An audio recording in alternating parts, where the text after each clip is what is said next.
Hello, in this video I'm gonna show you how to free up storage on Xiaomi 14T and 14T Pro.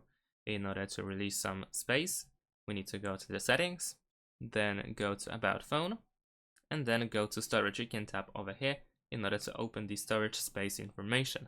Now over here we need to scroll down just a little bit to find free up button. We can also see how much space we will get back if you perform this action. So let's press this button. We can see what it does. We removed cache files, obsolete files, packages, and residuals. Over here we can also tap on these categories in order to find out exactly what happened. So we can see that cache files have been deleted from these apps over here, or will be deleted actually because it's not done yet. And the same goes with anything else. We also have memory, so we can take a look over here.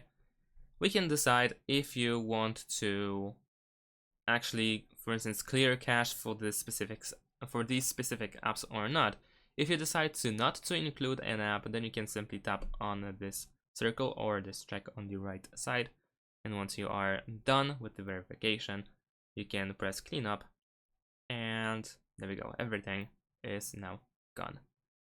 And that's pretty much it. Thanks for watching, leave a like and subscribe to my channel, and see you in my next videos. Bye.